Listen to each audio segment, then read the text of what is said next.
আমাদের জীবনে এমন কিছু সময় আসে যখন দেয়ালে পিঠ থেকে যায়, যখন আমাদের নির্দিষ্ট চাওয়া পূরণ করা ছাড়া আর বিকল্প কোনো পথ সামনে খোলা থাকে না।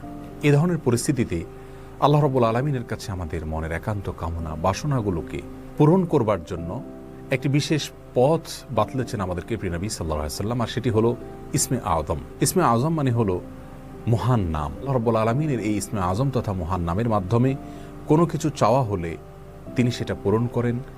এই নামের মাধ্যমে আল্লাহকে ডাকা হলে তিনি সেটাকে সাড়া দেন। এ মর্মে নবী আলাইহিস সালামের অনেকগুলো হাদিস রয়েছে। অনেক উলামা একরাম ইসমে আযম সম্পর্কে বলেছেন যে এটি হলো আল্লাহ রাব্বুল আলামিনের যে মূল নাম আল্লাহ, সেটি তার অনেকগুলো গুণবাচক নাম আছে। তমধ্য থেকে আল্লাহ রাব্বুল আলামিনের যে মূল নাম আল্লাহ, এই আল্লাহ এই নামের মাধ্যমে আল্লাহ রাব্বুল আলামিনকে ডেকে যদি বান্দা কোনো কিছু চান কায় মনোবাক্যে অন্তরের গভীর থেকে, তাহলে সে দোয়া আল্লাহ রাব্বুল আলামিন অবশ্যই কবুল করেন।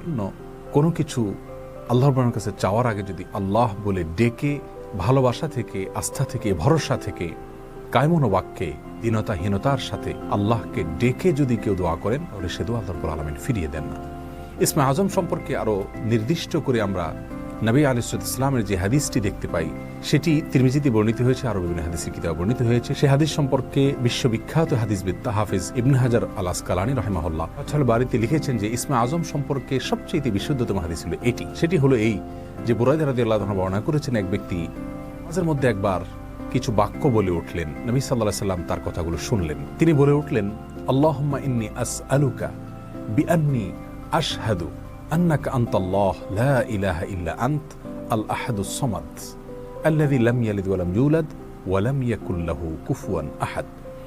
তার মুখে এই বাক্যগুলো শুনে নবী আলাইহিস সালাম বলেছেন, নিশ্চয়ই এই লোকটি ইসমে আযম পাঠ করেছে। ইসমে আযমের মাধ্যমে আল্লাহ রাব্বুল আলামিনের কাছে কোনো কিছু চাওয়া হলে তিনি সেটা ফিরিয়ে দেন না।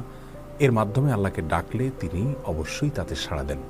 এই হাদিসের ভিত্তিতে অনেক মুহাদ্দিসিন ইকরাম বলেছেন এটি হলো সেই দোয়া যেটাকে ইসমে আযম বলা হয়, যার মাধ্যমে এটি পাঠ করার পর আল্লাহর কাছে কোনো কিছু পেশ করলে সেটাকে অবশ্যই আল্লাহ তাআলা পূরণ করেন। মনের যে কোনো ভালো আশা আল্লাহ তাআলা পূরণ করে থাকেন। দোয়াটি আবারও বলছি, আল্লাহুম্মা ইন্নী আসআলুকা বিআন্নী আশহাদু আন্নাকা আনতাল্লাহ লা ইলাহা ইল্লা আনত আল আহাদুস সামাদ আল্লাযী লাম ইয়ালিদ ওয়া লাম ইউলাদ ওয়া লাম ইয়াকুল লাহু কুফুয়ান আহাদ। হে আল্লাহ, আমি আপনার কাছে প্রার্থনা করছি মর্মে যে, এই জন্য যে, এই ভিত্তিতে যে আমি সাক্ষ্য দেই আপনি আল্লাহ, আপনি ছাড়া সত্যিকারের কোনো মাবুদ নেই, আপনি কারো মুখাপেক্ষী নন, আপনি একক, এবং আপনি কাউকে জন্ম দেননি, আপনাকেও কেউ জন্ম দেয়নি, এবং আপনার সমকক্ষ আর কেউ হতে পারে না। এই বাক্যগুলো পাঠ করে আল্লাহ রাব্বুল আলামিনের কাছে কোনো চাওয়া পেশ করলে তিনি অবশ্যই সেটি পূরণ করেন।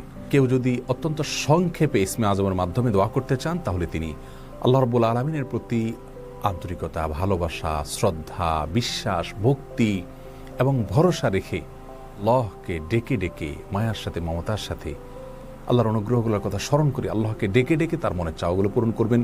এটা হবে ইসমে আযমের সবচেয়ে ছোট ভার্সন। আর যদি কারোর হাতে সময় থাকে, তাহলে তিনি ইসমে আযমের যে দোয়াটি আমরা কথা বলেছি, আল্লাহুম্মা ইন্নী আসআলুকা বিআন্নী আশহাদু আন্নাকা আনতাল্লাহ লা ইলাহা ইল্লা আনত আল আহাদুস সামাদ আল্লাযী লাম ইয়ালিদ ওয়া লাম ইউলাদ ওয়া লাম ইয়াকুল লাহু কুফুয়ান আহাদ। এই দোয়াটা তিনি পাঠ করবেন, করে আল্লাহর কাছে তার চাওয়া পেশ করবেন। জীবনের কঠিন মুহূর্তগুলোতে বিশেষ করে এই ইসমে আযম পাঠ করে আল্লাহর রাব্বুল কাছে দোয়া করব, সেটা অবশ্যই আল্লাহ তাআলা কবুল করবেন যদি দোয়ার মৌলিক শর্তগুলো আমরা পূরণ করে থাকি। হালাল বক্ষণ করা, কায়মনোবাক্যে দোয়া করা এবং দোয়ার ক্ষেত্রে আন্তরিকতা এবং ঐকান্তিকতা থাকা, এই বিষয়গুলোকে যদি খেয়াল করে আমরা দোয়া করি, ইনশাআল্লাহ বিইذনিল্লাহ আল্লাহ তাআলা আমাদের সে দোয়া পূরণ করবেন। কোনো কারণে সে দোয়া যদি পূরণ হতে আমরা না দেখি, তাহলে সন্দেহাতীতভাবে আমাদের বিশ্বাস রাখতে হবে এটা পূরণ এই মুহূর্তে না হওয়ার মাঝে আমাদের জন্য কল্যাণ নিহিত আছে। আল্লাহ তাআলা এর বিনিময়ে আমাদেরকে আখিরাতে দিবেন। এছাড়াও দোয়া ইউনূসের মাধ্যমে লা ইলাহা ইল্লা আনতা সুবহানাকা ইন্নী কুনতু মিনাজ জালিমিন, এটা পাঠ করেও যদি কেউ দোয়া করেন, তার মাধ্যমে আল্লাহ দোয়া কবুল করেন। এবং হাদিস বর্ণিত হয়েছে, আল্লাহ তাআলা আমাদের সবাইকে ইসমে আযমের মাধ্যমে আল্লাহর কাছে জীবনের কঠিন মুহূর্তগুলোতে দোয়া পেশ করার তৌফিক দান করুন।